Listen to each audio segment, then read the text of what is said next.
اعوذ باللہ من الشیطان الرجیم بسم اللہ الرحمن الرحیم یا ایہا الناس اعبدوا ربکم الذی خلقکم والذین من قبلکم لعلکم تتقون الذی جعل لکم الارض فراشا والسماء بناء وانزل من السماء ماء فاخرج به من الثمرات رزقا لکم فلا تجعلوا للہ اندادا وانتم تعلمون صدق اللہ العظیم۔ اس آیت کریمہ کا ترجمہ کہہ دیجیے یا ترجمے کا خلاصہ کہہ دیجیے، وہ کیا ہے؟ اللہ رب العزت ارشاد فرماتے ہیں کہ اے لوگو، تم اپنے رب کی عبادت کرو جس نے تم کو پیدا فرمایا اور تم سے پہلے جو لوگ تھے ان کو بھی پیدا فرمایا تاکہ تم جہنم کے عذاب سے بچ جاؤ۔ اللہ رب العزت کی ذات وہ ذات ہے جس نے تمہارے لیے زمین کو بچھونا بنایا، آسمان کو چھت بنایا، اور آسمان سے اللہ رب العزت نے پانی برسایا اور اس پانی کے ذریعے سے رزق کے طور پر تمہارے لیے پھل نکالے۔ پس تم اللہ تبارک و تعالیٰ کے ساتھ کسی کو شریک نہ ٹھہراؤ، حالانکہ تم اچھی طریقے سے جانتے ہو۔ یہ میں نے ترجمے کا خلاصہ پیش کر لیا ہے۔ یہ سورہ بقرہ کا تیسرا رکوع شروع ہو رہا ہے۔ یہاں سے سورہ بقرہ کے شروع میں اللہ رب العزت نے پہلے متقی حضرات کے اوصاف بیان فرمائے، پھر اللہ رب العزت نے کفار کا تذکرہ فرمایا، اور اس کے بعد 13 آیاتوں میں تقریباً اللہ تبارک و تعالیٰ نے منافقین کا تذکرہ فرمایا ہے۔ اللہ رب العزت یہاں پر لوگوں کو اپنی عبادت کی طرف دعوت دے رہے ہیں۔ ایک بات یاد رکھیں، قرآن کریم میں اگر آپ غور کریں، پورے قرآن کریم کے اندر تو 3 مضمون اللہ رب العزت نے بہت زیادہ بیان فرمائے ہیں۔ نمبر 1، اللہ رب العزت کی توحید، نمبر 2، رسول اکرم صلی اللہ علیہ وسلم کی رسالت، اور نمبر 3، آخرت۔ یہ 3 مضامین اللہ رب العزت نے قرآن کریم میں بہت زیادہ بیان فرمائے ہیں، اور اس رکوع کے اندر آپ دیکھیں گے، آپ سنیں گے کہ اس رکوع کے اندر بھی 3 چیزوں کو اللہ تبارک و تعالیٰ نے زیادہ بیان فرمایا ہے۔ ان 2 آیت کریمہ میں آپ غور کریں تو اللہ تبارک و تعالیٰ نے اپنی توحید کو بیان فرمایا ہے، پھر آگے جائیں گے تو ایک اعتبار سے اللہ تبارک و تعالیٰ نے رسول اکرم صلی اللہ علیہ وسلم کی رسالت کا بیان فرمایا ہے، اور رکوع کے آخر میں بلکہ اس سے پہلے اللہ تبارک و تعالیٰ نے آخرت کو بیان کرتے ہوئے جنت اور جہنم کا بھی تذکرہ فرمایا ہے۔ اللہ تبارک و تعالیٰ کی قدرت کو پہچاننا ہو کہ اللہ تبارک و تعالیٰ کی طاقت کیسی ہے، تو کبھی بھی اللہ تبارک و تعالیٰ کی ذات میں غور نہیں کرنے کا۔ ہم بہت سی مرتبہ سوچتے ہوں گے کہ یار اللہ تبارک و تعالیٰ کیسے ہوں گے؟ اللہ تبارک و تعالیٰ کی ذات میرے اور آپ کے دل و دماغ کے اندر نہیں آ سکتی۔ جب ہم آخرت میں جائیں گے تب وہاں پر زیارت کریں گے انشاءاللہ، اللہ تبارک و تعالیٰ نے چاہا تو میدان مزید میں وہاں پر دیکھیں گے اللہ تبارک و تعالیٰ کو۔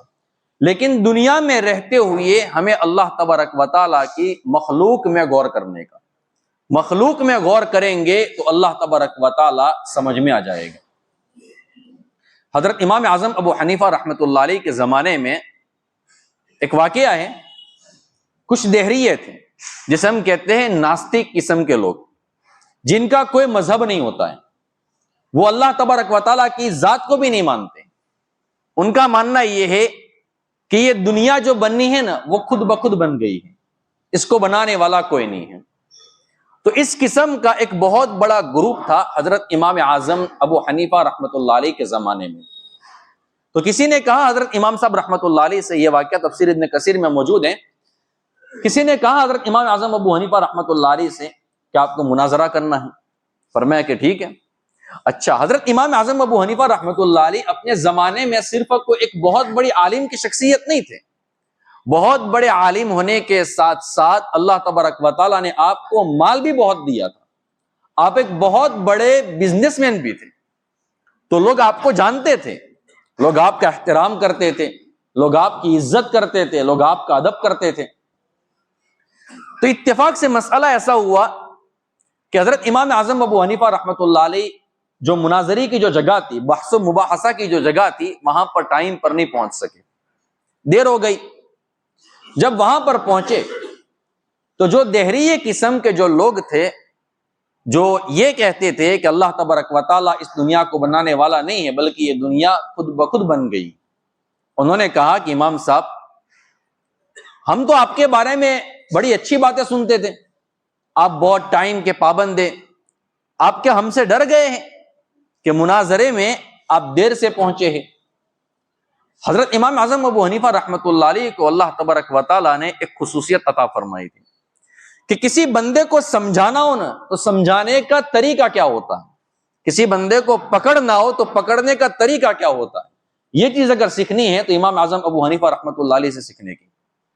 اب مناظرہ تو کرنا تھا، کس کے اوپر کرنا تھا کہ بھئی اللہ تبارک و تعالیٰ اس کائنات کو بنانے والے ہیں۔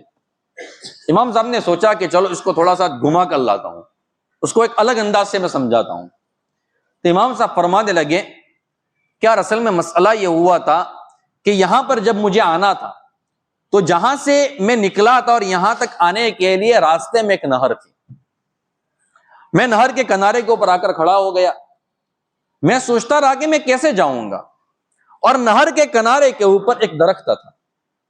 اچانک میں کیا دیکھتا ہوں، وہ درخت گرا، درخت کے جو لکڑے تھے وہ سب الگ الگ ہو گئے اور بالکل صاف ہو گئے، اور پھر کشتی بننا شروع ہو گئی، نیچے کا حصہ بنا، سائڈ کا حصہ بنا، اوپر کا حصہ بنا، پوری کشتی تیار ہو گئی۔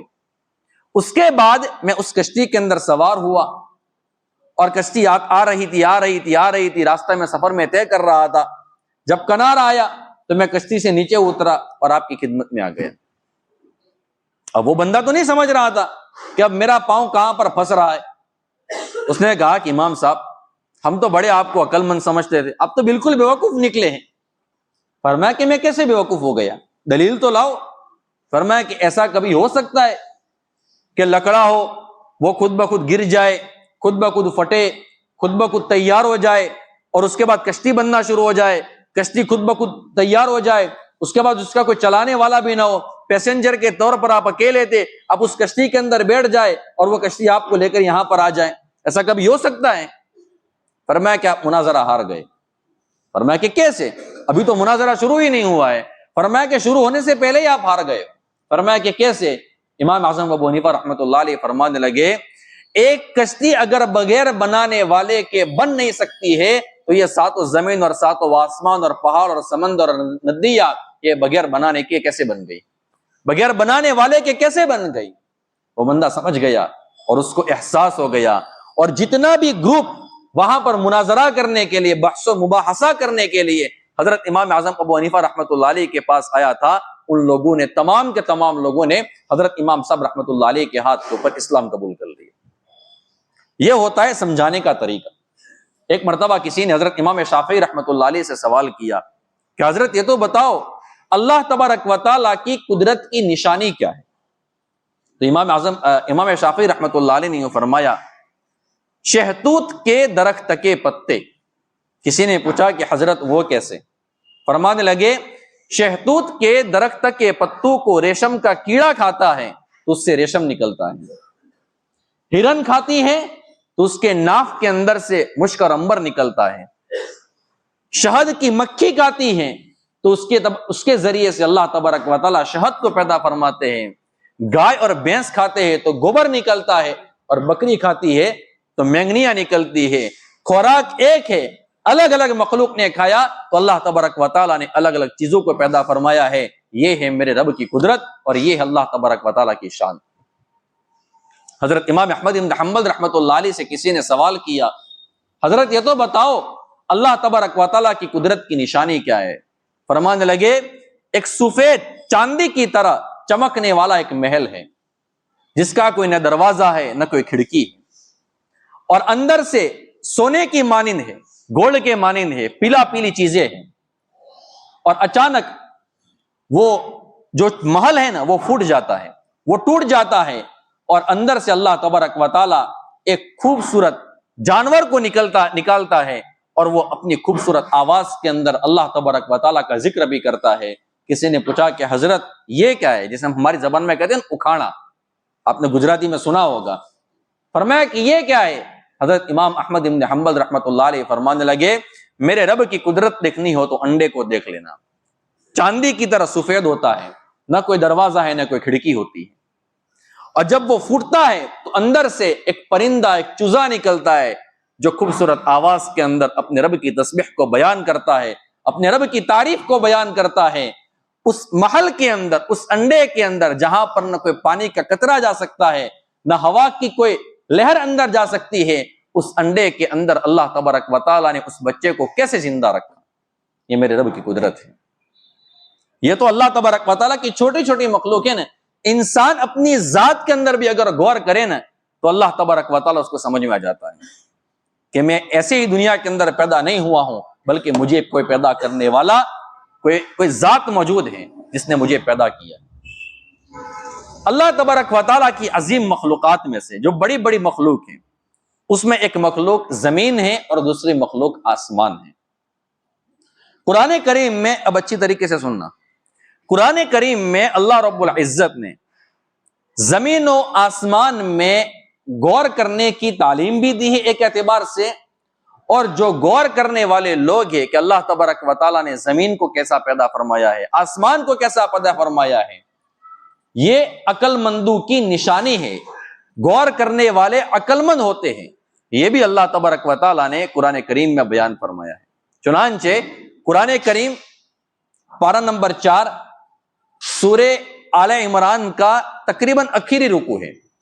اللہ رب العزت ارشاد فرماتے ہیں، ان فی خلق السماوات والارض واختلاف اللیل، زمین و آسمان کے پیدا کرنے میں اور رات دن کے باری باری آنے میں، واختلاف اللیل والنہار لآیات لأولی الالباب، عقل مندوں کے لیے اس میں نشانیاں موجود ہیں۔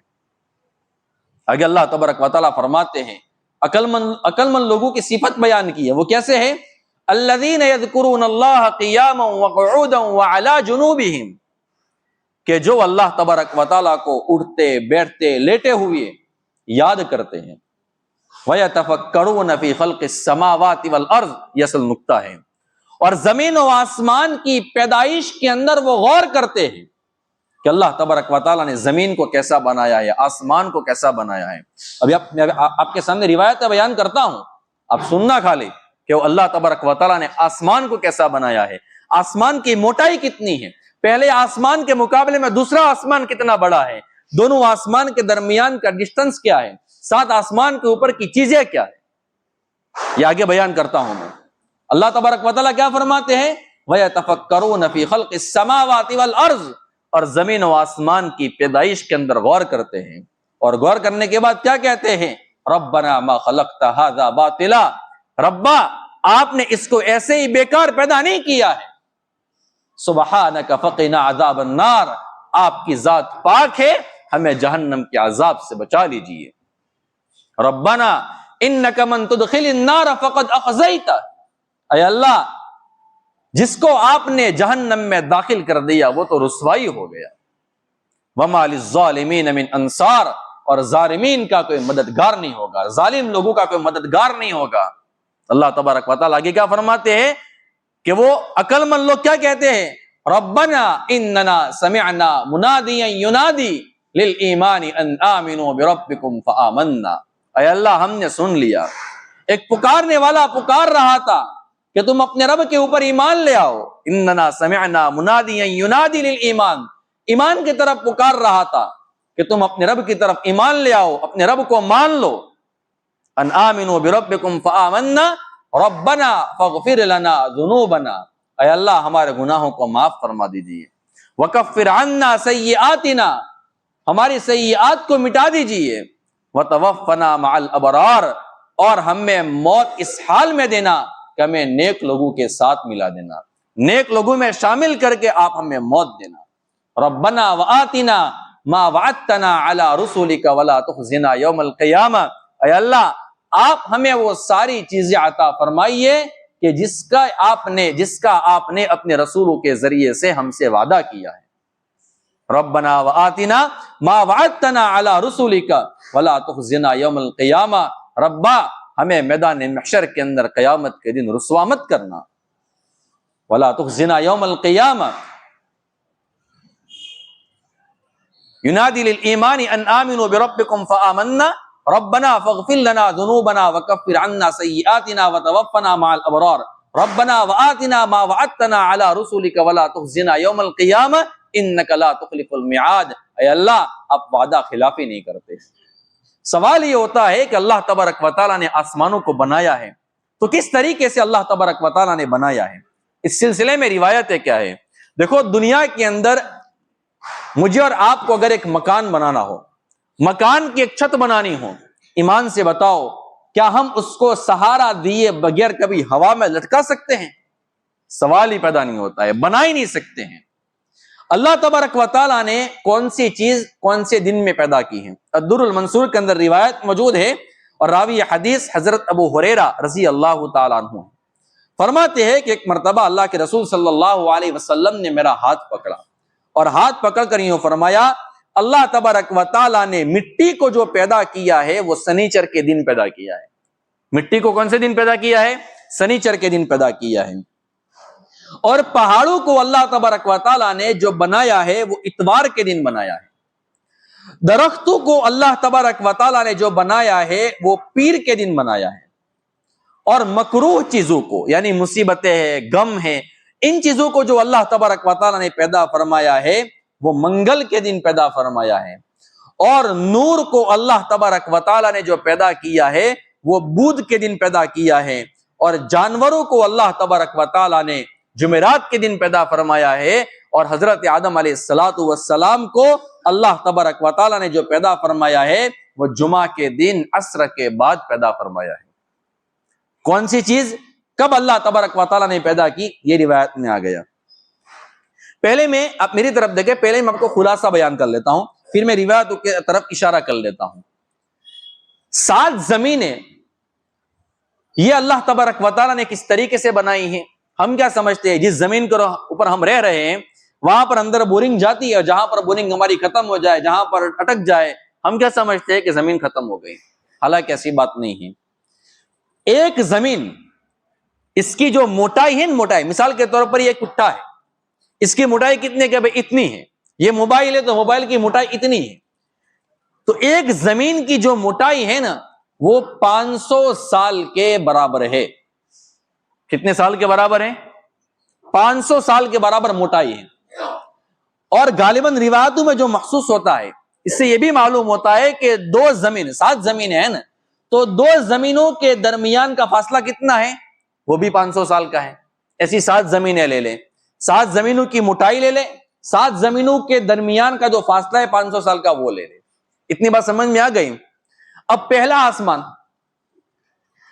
آسمان جو ہمیں نظر آ رہا ہے وہ کس چیز سے بنا ہوا ہے وہ آگے آ رہا ہے، ابھی خالی سن لے۔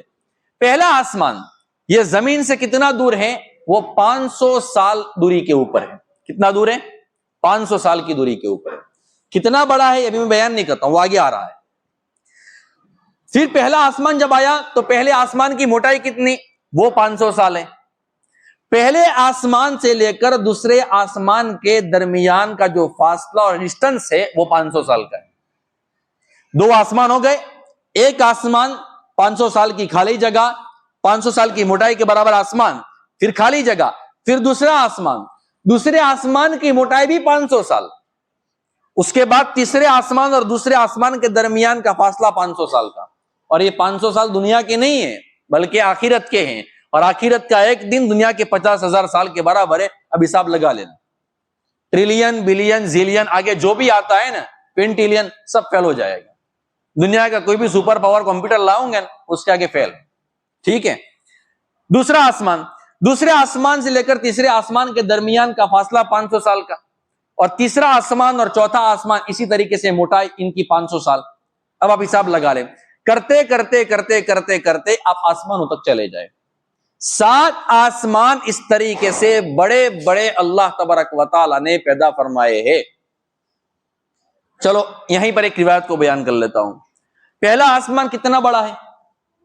روایتوں میں آتا ہے کہ ساتوں زمین اور جو کچھ اس میں ہے.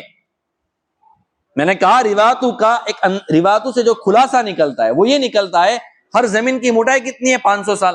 دو زمینوں کے درمیان فاصلہ کتنا ہے؟ 500 سال. ان ساری چیزوں کو اگر پہلے آسمان میں رکھ دیا جائے تو اس طریقے سے وہ چیزیں غائب ہو جائے گی جس طریقے سے بڑا میدان ہو اور اس بڑے میدان کے اندر ایک انگوٹھی کو، ایک حلقے کو پھینک دیا جائے. میرے دوستو ایمان سے بتاؤ، کیا بڑے گراؤنڈ کے اندر ایک انگوٹھی کو پھینک دیا جائے گا تو کیا وہ نظر آئے گی؟ نہیں آئے گی.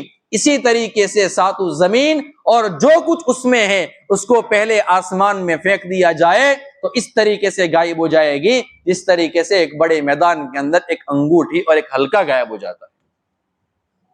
اب دوسرا آسمان کتنا بڑا ہے؟ پہلا آسمان پلس ساتوں زمینیں اور جو کچھ اس میں ہے اگر دوسرے آسمان میں رکھ دیا جائے تو وہ اس طریقے سے غائب ہو جائے گی جس طریقے سے ایک بڑے میدان کے اندر ایک انگوٹھی غائب ہو جاتی ہے. تیسرا آسمان کتنا بڑا ہے؟ دو آسمان پلس زمین اور جو کچھ اس میں ہے اگر ان کو تیسرے آسمان میں رکھ دیا جائے تو اس طریقے سے غائب ہو جائے جس طریقے سے بڑا چٹیل میدان ہو اور اس میں ایک انگوٹھی غائب ہو جاتی ہے. اسی طریقے سے چوتھا آسمان لے لیں. چوتھا آسمان کتنا بڑا ہے؟ تیسرا آسمان پلس دوسرا آسمان پلس پہلا آسمان اور پلس ساتوں زمینیں اور جو کچھ اس میں ہے اس کو چوتھے آسمان میں رکھ دیا جائے تو اس طریقے سے غائب ہو جائے جس طریقے سے ایک بڑا چٹیل میدان ہو اور اس میں ایک انگوٹھی غائب ہو جاتی ہے. پانچواں آسمان کتنا بڑا ہے؟ پانچواں آسمان چوتھا پلس 3 پلس 2 پلس 1 اور پلس 7 زمین اگر ان کو پانچویں آسمان میں رکھ لیا جائے تو اس طریقے سے غائب ہو جائے گی جس طریقے سے ایک بڑے میدان کے اندر ایک انگوٹھی غائب ہو جاتی ہے. اسی طریقے سے چھٹے کو لے لیجئے، اسی طریقے سے ساتویں کو لے لیجئے. 7 آسمان تو ہو گئے. اب کیا ساتوں آسمان اور جو کچھ اور ساتوں زمین اور جو کچھ اس میں ہے اگر اس کو کرسی کے اندر رکھ دیا جائے تو اس طریقے سے غائب ہو جائے گی جس طریقے سے ایک بڑا چٹیل میدان ہو اور اس میں ایک انگوٹھی غائب ہو جاتی ہے. یہ تو ہو گئی کرسی. کرسی کے اوپر کیا ہے؟ کرسی کے اوپر اللہ تبارک و تعالیٰ کا عرش ہے اور اللہ تبارک و تعالیٰ کا عرش کتنا ہے؟ ساتوں زمین اور کرسی اور ساتوں آسمان اور جو کچھ اس میں ہے اگر ان کو عرش کے اندر رکھ دیا جائے تو اس طریقے سے غائب ہو جائے گی جس طریقے سے ایک بڑا چٹیل میدان ہو اور اس کے اندر ایک انگوٹھی اور ایک حلقہ غائب ہو جاتا ہے. اب عرش کس چیز سے بنا ہوا ہے اور عرش کے دو ستونوں کے درمیان فاصلہ کتنا ہے؟ اس سلسلے میں روایت موجود ہے کہ عرش کے دو ستونوں کے درمیان کا جو فاصلہ ہے، اب عرش کیسا ہے وہ تو ہمیں پتہ نہیں ہے، آخرت میں جائیں گے تو پتہ چلے گا. عرش جو بنا ہوا ہے وہ سرخ یاقوت کا بنا ہوا ہے. سرخ یاقوت لال قسم کا آخرت کا جنت کا کوئی خاص پتھر ہے. اس پتھر کے ذریعے سے اللہ تبارک و تعالیٰ نے عرش کو بنایا ہے اور اس کے دونوں کندھوں کے درمیان، دونوں کھمبوں کے درمیان، ستونوں کے درمیان فاصلہ کتنا ہے؟ تفسیر بغوی کے اندر روایت موجود ہے کہ ایک ستون سے دوسرے ستون کی طرف ایک تیز رفتار پرندے کو اڑنے کے لیے کہا جائے، وہ اڑتا رہے اڑتا رہے اڑتا رہے اڑتا رہے یہاں تک کہ 30,000 سال تک وہ اڑتا رہے، تب جا کر ہو سکتا ہے کہ وہ ایک کونے سے لے کر دوسرے کونے تک پہنچے، یا یہ بھی تو ہو سکتا ہے کہ 30,000 سال تک اڑتا رہے لیکن پہلے ستون سے لے کر دوسرے ستون کے درمیان کا جو فاصلہ ہے وہ طے نہ کر پائے. اتنی چیزیں سمجھ میں آ گئی. اب خالی میں روایتیں بتاتا ہوں اور اشارہ کر لیتا ہوں آگے، چونکہ مزید مجھے فرشتوں کے اوپر روایتیں بیان کرنی ہے وہ اس سے بھی بڑی دلچسپ ہے، اس لیے میں نے شروع میں کہا کہ اچھی طریقے سے سننا، چونکہ ایک بات دوسری بات سے جڑی ہوئی ہے. یہاں پر اب سن لے. روایت موجود ہے، راوی حدیث حضرت عباس ابن عبد المطلب رضی اللہ تعالیٰ عنہ ہے. وہ فرماتے ہیں ہم لوگ اللہ کے رسول صلی اللہ علیہ وسلم کے پاس بیٹھے ہوئے تھے. اللہ کے رسول صلی اللہ علیہ وسلم نے فرمایا کیا تم جانتے ہو کہ زمین اور آسمان کے درمیان کا فاصلہ کتنا ہے؟ تو ہم فرمانے لگے کہ اللہ تبارک و تعالیٰ اور اس کا رسول زیادہ جانتا ہے. تو اللہ کے رسول صلی اللہ علیہ وسلم نے فرمایا کہ 500 سال کے برابر ہے. پھر ایک آسمان سے لے کر دوسرے آسمان کے درمیان 500 سال کا فاصلہ ہے اور ہر آسمان کی موٹائی بھی 500 سال کے برابر ہے، اور اسی طریقے سے 7واں آسمان، اور 7 آسمان کے اوپر اللہ تبارک و تعالیٰ نے ایک سمندر بنایا ہے۔ کیا بنایا ہے؟ سمندر بنایا ہے۔ اچھا وہ سمندر کتنا ہے؟ یہاں کی طرح نہیں چلو 18 کلومیٹر 28 کلومیٹر 38 کلومیٹر، زیادہ سے زیادہ 100 یا 50 کلومیٹر ہو جائے گا۔ وہ سمندر کتنا ہے؟ اس سمندر کے ٹاپ سے لے کر بوٹم تک، اس سمندر کے اوپر کے کنارے سے لے کر نیچے کے کنارے تک کتنے سال کا فاصلہ ہے؟ 500 سال کا فاصلہ ہے۔ کتنے سال کا فاصلہ ہے؟ 500 سال کا فاصلہ ہے۔ اور اس کے اوپر اللہ تبارک و تعالیٰ کا عرش ہے، نہیں سمندر ہے، اور اس کے اوپر اللہ تبارک و تعالیٰ نے 8 بڑے بڑے جنگلی بکرے رکھے۔ 8 کیا ہے؟ بڑے بڑے بکرے ہیں۔ وہ بکرے ہیں لیکن حقیقت میں ہو سکتا ہے کہ وہ فرشتے بھی ہوں۔ اچھا وہ بکرے کتنے بڑے ہیں؟ وہ بکرے اتنے بڑے ہیں کہ ان کے گھٹنوں سے لے کر ان کے کھرو تک کا جو فاصلہ ہے وہ 500 سال کے برابر ہے۔ کتنے سال کے برابر ہے؟ 500 سال کے برابر ہے۔ اور اس کے اوپر پھر بنی آدم کے جو اعمال ہیں نا وہ وہاں پر جاتے ہیں، اور اللہ تبارک و تعالیٰ سے کوئی چیز مخفی نہیں ہے۔ ایک اور روایت بھی آگے آ رہی ہے، اب آگے روایت سن لے۔ حضرت ابو ذر غفاری رضی اللہ تعالیٰ عنہ سے روایت، وہ فرماتے ہیں اللہ کے رسول صلی اللہ علیہ وسلم نے ارشاد فرمایا ہے کہ زمین اور آسمان کے درمیان 500 سال کے برابر کا فاصلہ ہے، اور اسی طریقے سے 7 آسمان ہے اور 7 زمین ہے۔ جیسا کہ میں نے ابھی اشارہ کیا تھا کہ 7 زمین کے درمیان بھی کتنا فاصلہ ہے؟ 500 سال کے برابر ہے۔ اور 7ویں آسمان کے اوپر عرش ہے، بلکہ 7ویں آسمان سے لے کر عرش تک کا فاصلہ کتنا ہے؟ ان تمام چیزوں کو ملا لے، 7 زمین 7 آسمان کو ملا لے، وہاں سے لے کر آسمان سے لے کر عرش تک کا فاصلہ اتنا بن جاتا ہے۔ اب آپ حساب لگا دینا، ایک روایت ہو گئی۔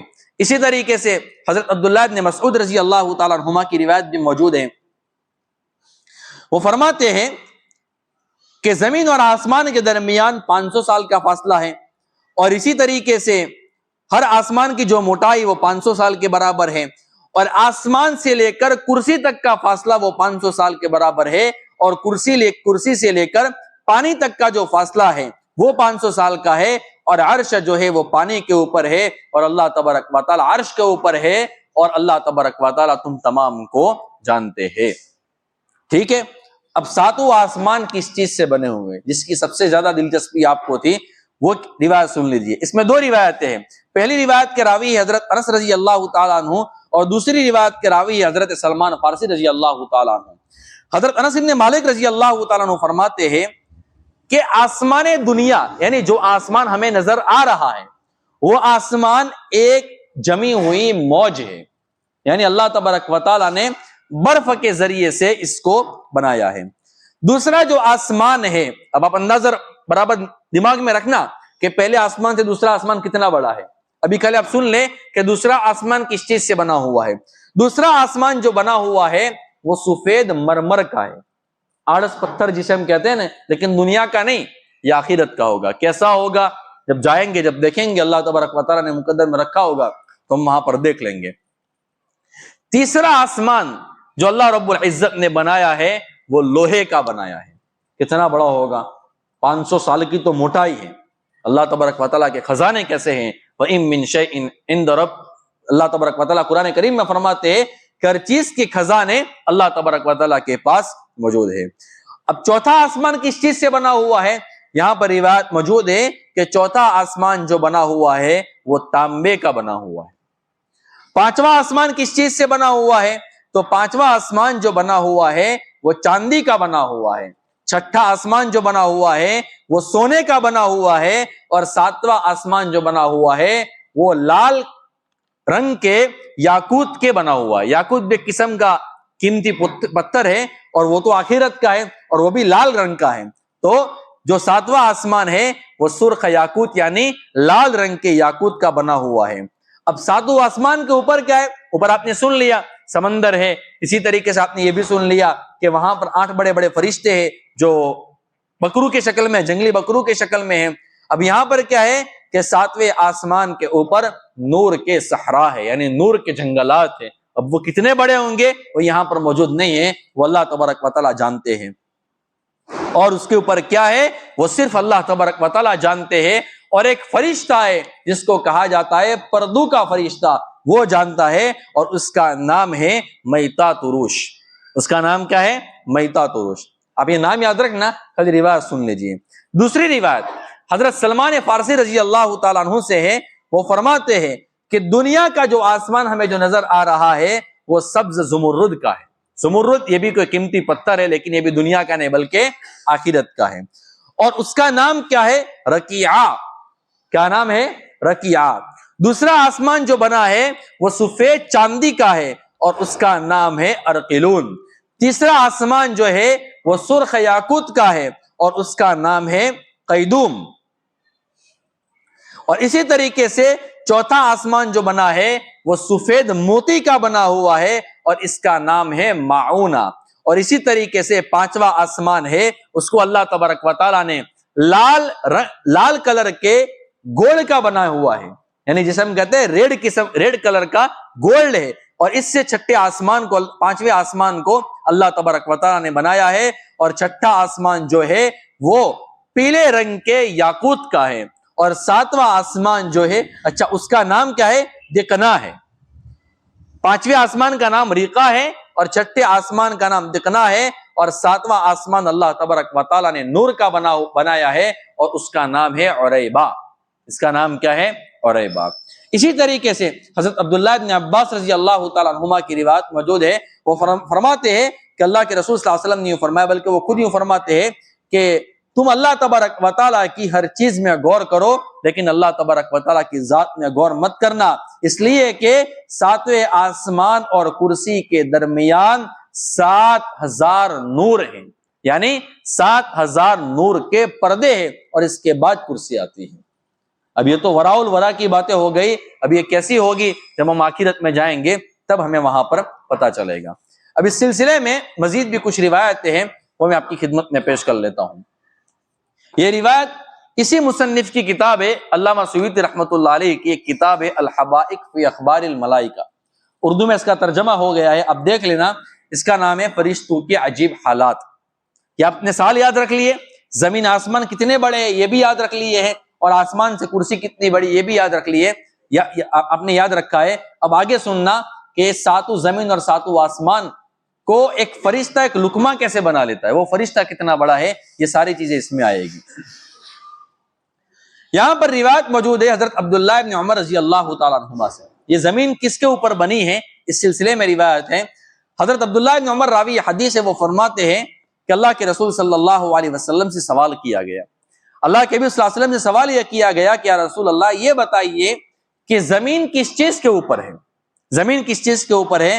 تو اللہ کے رسول صلی اللہ علیہ وسلم نے فرمایا کہ پانی پر ہے۔ کس کے اوپر ہے زمین؟ پانی پر ہے۔ پھر پوچھا گیا یا رسول اللہ کیا آپ کے علم میں ہے کہ پانی کس کے اوپر ہے؟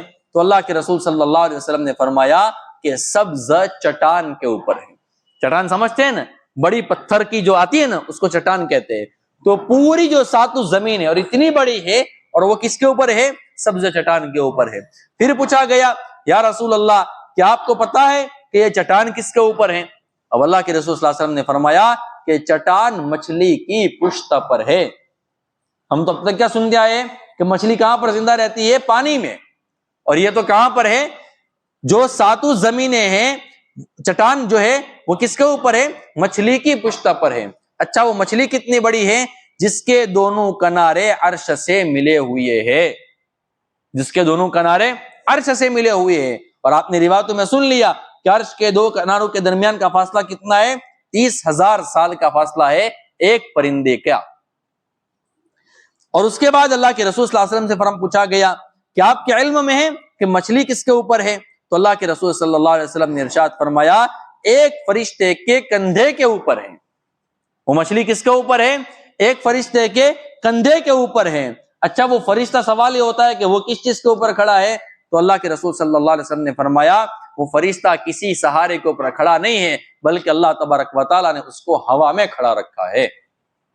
کس میں کھڑا رکھا ہے؟ ہوا میں کھڑا رکھا ہے۔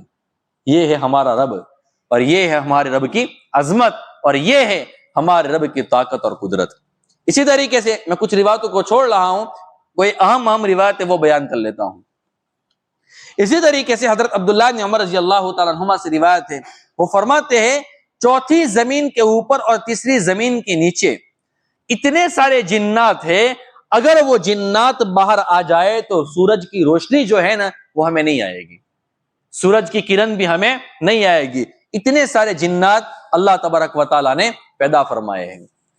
ہم سب جانتے ہیں کہ 4 بڑے بڑے فرشتے، ہمیں تو پتہ نہیں ہے کہ وہ فرشتے کتنے بڑے ہیں۔ حضرت جبرائیل علیہ الصلوۃ والسلام، حضرت میکائیل علیہ الصلوۃ والسلام، حضرت اسرائیل علیہ الصلوۃ والسلام اور حضرت اسرافیل علیہ الصلوۃ والسلام۔ اچھا، فرشتے کتنے ہیں اس کا ایک اندازہ لے لیں۔ حالانکہ اللہ تبارک و تعالیٰ تو قرآن کریم میں یہی ارشاد فرماتے ہیں وما یعلم جنود ربک الا هو وما هی الا ذکری للبشر، کہ اللہ تبارک و تعالیٰ کی مخلوق اور اللہ تبارک و تعالیٰ کی یعنی جو لشکر ہے نا وہ کتنا ہے، یہ تو اللہ تبارک و تعالیٰ کے علاوہ کوئی نہیں جانتا ہے۔ لیکن یہ 4 بڑے بڑے فرشتے ہیں، اور یہ وہ فرشتے ہیں کہ جن کا مرتبہ اللہ تبارک و تعالیٰ کے یہاں پر بہت زیادہ ہے۔ اس میں سے ایک حضرت جبرائیل علیہ الصلوۃ والسلام ہیں۔ وہ کتنے بڑے ہیں؟ ان کے دونوں کندھوں کے درمیان کا فاصلہ وہ سن لیجئے۔ حضرت عبداللہ ابن عباس رضی اللہ تعالیٰ عنہما راوی حدیث ہے، وہ فرماتے ہیں کہ حضرت جبرائیل اللہ کے رسول صلی اللہ علیہ وسلم نے ارشاد فرمایا کہ حضرت جبرائیل علیہ الصلوۃ والسلام کے دونوں کندھوں کے درمیان کا جو فاصلہ ہے وہ تیز رفتار پرندے کے 500 سال کے برابر ہے۔ کتنے سال کے برابر ہے؟ تیز رفتار پرندہ اڑتا رہے 500 سال تک اڑتا رہے، تب جا کر جبرائیل کے ایک کندھے سے دوسرے کندھے تک پہنچے گا، یا ہو سکتا ہے کہ پہنچ بھی نہ پائے۔ اور وہ بھی سال کہاں کے ہے؟ آخرت کے سال مراد ہے۔ پھر دنیا کے سال کا اندازہ لگا دینا، ایک دن وہاں کا ایک دن یہاں کے 50,000 سال کے برابر ہے۔ تو حضرت جبرائیل علیہ الصلوۃ والسلام کتنے بڑے ہوں گے؟ ان کے دونوں کندھوں کے درمیان کا فاصلہ اتنا ہے۔ سوال یہ ہوتا ہے کہ ان کے پروں کی تعداد کتنی ہے؟ اس سلسلے میں بھی روایت موجود ہے، اور اس کے بھی راوی حضرت عبداللہ ابن عباس رضی اللہ تعالیٰ عنہما ہے۔ وہ فرماتے ہیں کہ اللہ کے رسول صلی اللہ علیہ وسلم نے ارشاد فرمایا ہے کہ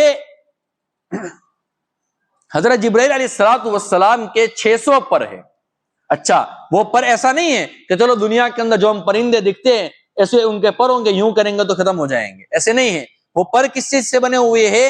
وہ پر جو بنے ہوئے ہیں وہ لؤلؤ، قیمتی موتی اور قیمتی جو پتھر آتا ہے نا، اس سے بنے ہوئے ہیں، اور وہ اس طریقے سے پھیلاتے ہیں جس طریقے سے مور پھیلاتا ہے۔ اور اسی طریقے سے یہاں پر موجود ہے کہ جو قیمتی پتھر سے جو بنے ہوئے حضرت جبرائیل علیہ الصلوۃ والسلام کے پر ہے، یہ دنیا کا موتی نہیں ہے بلکہ آخرت کا موتی ہے، اور اس کی دنیا کے اندر مثال بھی نہیں ہے۔ حضرت جبرائیل علیہ الصلوۃ والسلام کی شکل و صورت کیسی ہے؟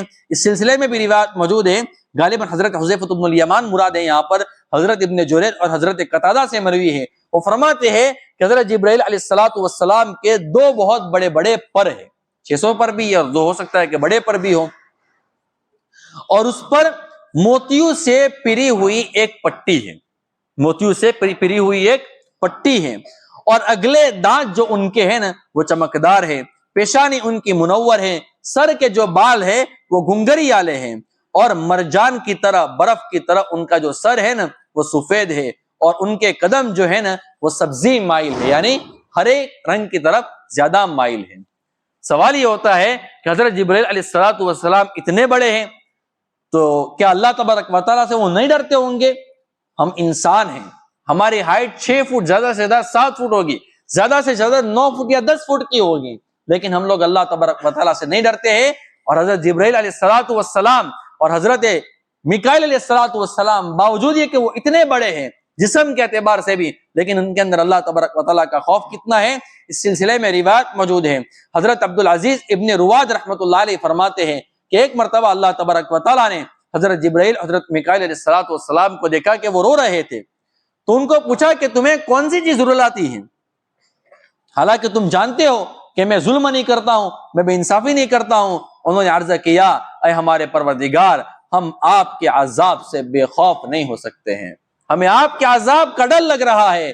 تو اللہ تبارک و تعالیٰ نے فرمایا، ہاں ایسے ہی رہنا، اور تم اسی حالت میں قائم رہنا، کیونکہ میرے عذاب سے وہی بندہ بے خوف ہو سکتا ہے، وہی بندہ نڈر ہو سکتا ہے کہ جو خسارہ اٹھانے والا اور نقصان اٹھانے والا ہو۔ میں اور آپ ذرا میرے دوستو غور کر لے کہ کیا میں اور آپ تنہائی کے اندر اللہ تبارک و تعالیٰ سے ڈرتے ہیں یا نہیں ڈرتے ہیں؟ کہیں ایسا تو نہیں ہے کہ اگر ہمارے دل میں اللہ تبارک و تعالیٰ کا ڈر نہیں ہے تو کہیں ایسا تو نہیں ہے کہ اللہ تبارک و تعالیٰ ہمیں جہنم کے عذاب کے اندر مبتلا کر دے۔ اسی طریقے سے اور روایت میں موجود ہے، حضرت ابو عمران جوفی رحمۃ اللہ علیہ فرماتے ہیں کہ ان کو یہ حدیث پہنچی ہے کہ ایک مرتبہ حضرت جبرائیل علیہ السلام اللہ کے رسول صلی اللہ علیہ وسلم کے پاس روتے ہوئے حاضر ہوئے، اور آپ صلی اللہ علیہ وسلم نے ان سے پوچھا کہ جبرائیل یہ تو بتاؤ آپ کو کون سی چیز رلاتی ہے؟ تو فرمانے لگے نہیں، عرض کیا کہ میں کیوں نہ رہوں یا رسول اللہ، میں کیوں نہ رہوں؟ خدا کی قسم جب سے اللہ تبارک و تعالیٰ نے دوزخ کو پیدا کیا ہے میری آنکھ اس کے خوف سے کبھی بھی خشک نہیں ہوئی ہے۔ مجھے ڈر لگتا ہے اس بات کا کہ کہیں ایسا نہ ہو کہ کہیں اللہ تبارک و تعالیٰ کی میں نافرمانی کر لوں اور اللہ تبارک و تعالیٰ مجھے جہنم میں داخل کر دے۔ یہ حضرت جبرائیل علیہ السلام ہیں۔ حضرت جبرائیل علیہ السلام کے بارے میں مزید روایات موجود ہیں۔ حضرت قتادہ بن نعمان رضی اللہ تعالیٰ عنہ راوی حدیث ہے، وہ فرماتے ہیں رسول اکرم صلی اللہ علیہ وسلم نے ارشاد فرمایا کہ جس صورت میں جبرائیل علیہ السلام میرے پاس آیا کرتے تھے اس سے بھی زیادہ حسین صورت میں اللہ تبارک و تعالیٰ نے ان کو میرے پاس بھیجا۔ جبرائیل نے بتایا اے محمد آپ کو سلام اللہ تبارک و تعالیٰ پیش کرتے ہیں اور آپ کے لیے یہ بھی فرماتے ہیں کہ میں نے دنیا کی طرف وحی کی ہے کہ تو میرے دوستوں کے لیے کڑوی ہو جا، بدمزہ ہو جا، تنگ ہو جا، سخت ہو جا کہ وہ میری ملاقات کو پسند کرنے لگے، اور اسی طریقے سے میرے دشمنوں کے لیے آسان ہو جا، کشادہ دل والی ہو جا، دل پسند ہو جا تاکہ وہ میری ملاقات کو ناپسند کرے، اور میں نے اسے اپنے اولیاء کے لیے جیل خانہ بنایا ہے اور میں نے دشمنوں کے لیے راحت بنایا ہے۔ اصل میں یہ روایت کی طرف اشارہ ہے دنیا سے سجن المؤمن و جنت الکافر، کہ دنیا مومن کے لیے قید خانہ ہے اور کافر کے لیے جنت ہے۔ اب ذرا میں آتا ہوں، اب میں ختم ہی کر رہا ہوں۔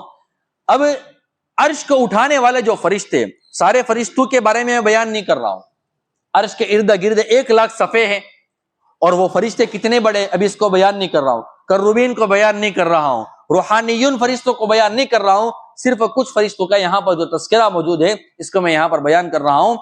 اللہ تبارک و تعالیٰ قرآن کریم میں ارشاد فرماتے ہیں وَيَحْمِلُ عَرْشَ رَبِّكَ فَوْقَهُمْ يَوْمَئِذٍ ثَمَانِيَةٌ، کہ میدان محشر میں عرش کو اٹھانے والے جو فرشتے ابھی 4 ہیں وہ میدان محشر میں 8 ہو جائیں گے۔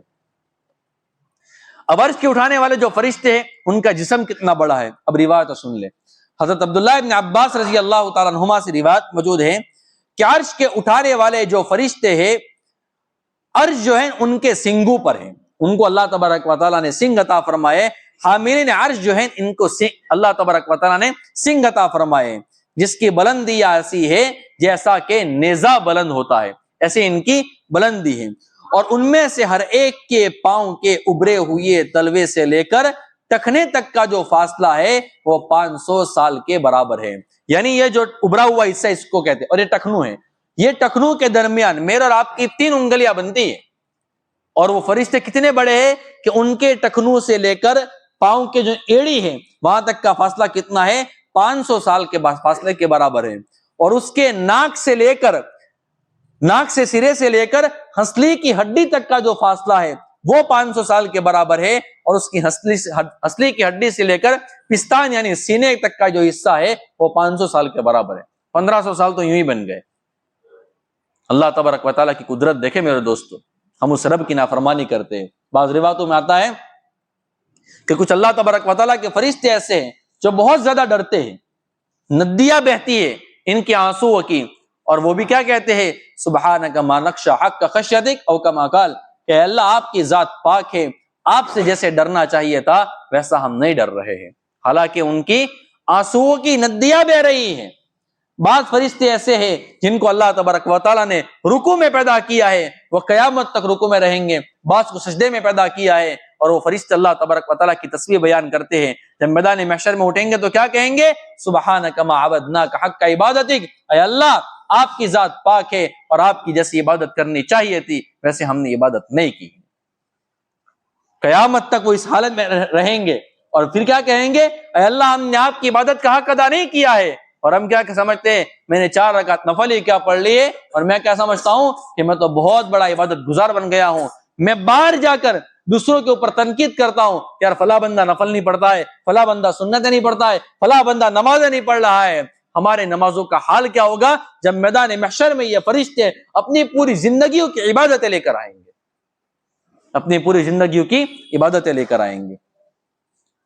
اسی طریقے سے اور روایتیں سن لیجئے۔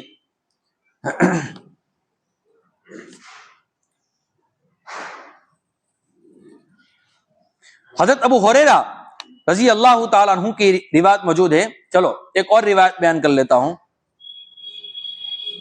رسول اکرم صلی اللہ علیہ وسلم نے ارشاد فرمایا کہ مجھے اجازت دی گئی کہ میں ایسے فرشتے کے بارے میں آپ کو بتلاؤں کہ اس کے جو پاؤں ہیں وہ ساتوں زمین سے نیچے گزر گئے ہیں۔ میں نے کہا کہ کڑی سے کڑی جڑی ہوئی، اب انداز یاد رکھنا کہ ساتوں زمین کتنی بڑی ہے، سات آسمان کتنے بڑے ہیں، تو ان کے پاؤں کہاں پر ہے؟ سات زمین کے نیچے ہے، اور اللہ تبارک و تعالیٰ کا جو عرش ہے وہ ان کے کندھے کے اوپر ہے، اور وہ اللہ تبارک و تعالیٰ کی پاکی بیان کرتے ہیں اور کیا کہتے ہیں؟ سبحانک این کنت و این تکون، اے اللہ آپ جہاں بھی تھے اور جہاں بھی رہیں گے آپ کی ذات پاک ہے۔ اسی طریقے سے حضرت جابر رضی اللہ تعالیٰ عنہ سے مروی ہے، رسول اکرم صلی اللہ علیہ وسلم نے ارشاد فرمایا کہ مجھے اجازت دی گئی کہ میں ایسے فرشتے کے متعلق آپ کو کچھ بتلاؤں کہ جو عرش کے اٹھانے والوں میں شامل ہے، اس کے پاؤں سے لے کر نچلی، اس کے جو پاؤں ہیں نا وہ سب سے نچلی زمین میں ہے، اور اس کے سنگ پر اللہ تبارک و تعالیٰ کا عرش ہے، اور اس کے ایک کان کی لو سے اس کے کندھے تک کا جو فاصلہ ہے وہ 700 سال تک پرندے کے اڑنے کے برابر ہے۔ اور وہ فرشتہ اللہ تبارک و تعالیٰ کی تسبیح کو بیان کر رہا ہے اور کیا کہتا ہے؟ سبحانک حیث کنت، اے اللہ آپ جہاں پر بھی رہیں گے آپ کی ذات پاک ہے۔ اب اس سے بھی بڑی روایت میں آپ کو بتاتا ہوں۔ عرش کے اٹھانے والے جو فرشتے ہیں، ان کی جو یہ آنکھ کا کنارہ ہے، اس آنکھ کے کنارے سے لے کر اس آنکھ کے کنارے تک کا فاصلہ کتنا ہے؟ ہمارا 1 انچ ہے۔ ہمارا کتنا ہے؟ 1 انچ ہے۔ وہ فرشتہ کتنا بڑا ہے؟ اس روایت کے راوی ہے حضرت عبداللہ بن مسعود رضی اللہ تعالیٰ عنہما، وہ فرماتے ہیں عرش کے اٹھانے والے فرشتوں کے گوشے چشم سے لے کر آنکھ کے دوسرے کنارے تک، یعنی ایک آنکھ سے لے کر دوسرے آنکھ کے کونے تک کا جو فاصلہ ہے وہ 500 سال کے برابر ہے۔ کتنا ہے؟ 500 سال کے برابر ہے۔ یہاں پر سالوں کی بات چلتی ہے، کلومیٹر وغیرہ یہاں پر نہیں چلتا ہے، 500 سال کے برابر ہے۔ یہ ایک روایت ہے۔ اب اللہ تبارک و تعالیٰ کے ایک فرشتہ ایسا ہے، حضرت معاذ بن جبل رضی اللہ تعالیٰ عنہ راوی حدیث اخیری روایت چل رہی ہے، فرماتے کہ اللہ کے رسول صلی اللہ علیہ وسلم نے ارشاد فرمایا اللہ تبارک و تعالیٰ کے ایک فرشتہ ایسا ہے کہ جس کا آدھا جسم آگ کا ہے اور آدھا جسم برف کا ہے۔ میں اور آپ دنیا میں کیا سنتے آئے آج تک کہ آگ اور پانی جمع نہیں ہو سکتے، یہاں پر اللہ تبارک و تعالیٰ نے اپنی قدرت سے آگ اور برف سے پورے فرشتے کو اللہ تبارک و تعالیٰ نے پیدا فرمایا ہے، اور وہ فرشتہ دعا کیا کرتا ہے؟